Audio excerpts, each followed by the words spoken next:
ഇന്ന് നമ്മൾ തയ്യാറാക്കാൻ പോകുന്നത് വൈറ്റമിൻസും കാൽസ്യവും അയണും ഒക്കെ റിച്ച് ആയിട്ടുള്ള ഒരു ഓംലെറ്റ് ആണ്. എല്ലാവർക്കും നന്ദാസ് ഡിഷസിലേക്ക് സ്വാഗതം. നമുക്കറിയാം കുട്ടികളൊന്നും ലീഫി വെജിറ്റബിൾസ് അങ്ങനെ കഴിക്കാറില്ല. അപ്പോൾ ഇതുപോലെ ഒന്ന് ട്രൈ ചെയ്ത് നോക്കിയാൽ നമുക്ക് പെട്ടെന്ന് അവരെ ഇലവർഗ്ഗങ്ങൾ കഴിപ്പിക്കാൻ പറ്റും. ഇതെങ്ങനെയാണ് തയ്യാറാക്കുന്നതെന്ന് വെച്ചാൽ 2 നാടൻ കോഴിമുട്ട എടുത്തിട്ടുണ്ട്. മുട്ടയിലേക്ക് ഒരു 1/4 ടീസ്പൂൺ ഉപ്പ് ചേർത്തതിന് ശേഷം ഇതിലേക്ക് കഴുകി വൃത്തിയാക്കിയ മുരിങ്ങയിലയാണ് ഇടാൻ പോകുന്നത്. 2 മുട്ടയ്ക്ക് ഒരു 10-20 ഇല ഇട്ടാൽ മതിയാകും. കുട്ടികൾക്ക് കഴിക്കാൻ വേണ്ടിയിട്ടായതുകൊണ്ട് ഒരുപാട് ഇല ഇടേണ്ട ആവശ്യമില്ല. ഒരുപാട് ഇല ഇട്ടാൽ ടേസ്റ്റ് മാറും, പിന്നെ അവർ കഴിക്കില്ല. മുരിങ്ങയില ഈ കാണുന്നത് പോലെ ഒന്ന് നുള്ളിയിടാം. ഇതിലേക്ക് നമുക്ക് വേണമെങ്കിൽ ഉള്ളിയും കുരുമുളക് പൊടിയുമൊക്കെ ചേർക്കാം.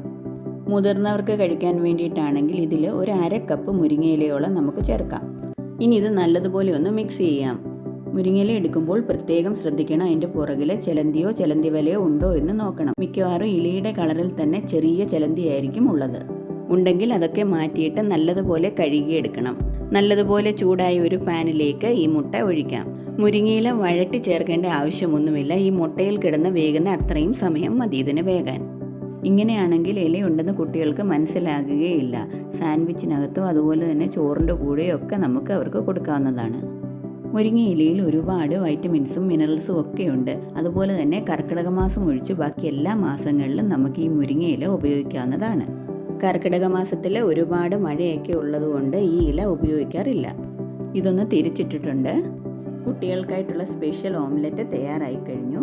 കുട്ടികൾക്കൊക്കെ ആഴ്ചയിൽ 3 ദിവസമെങ്കിലും ഇങ്ങനെ കൊടുത്താൽ നന്നായിരിക്കും. വീഡിയോ എല്ലാവർക്കും ഇഷ്ടമായെന്ന് വിചാരിക്കുന്നു. വീഡിയോ ഇഷ്ടമായെങ്കിൽ ലൈക്ക് ചെയ്യാനും ഷെയർ ചെയ്യാനും സബ്സ്ക്രൈബ് ചെയ്യാനും മറക്കരുതേ. Thank you.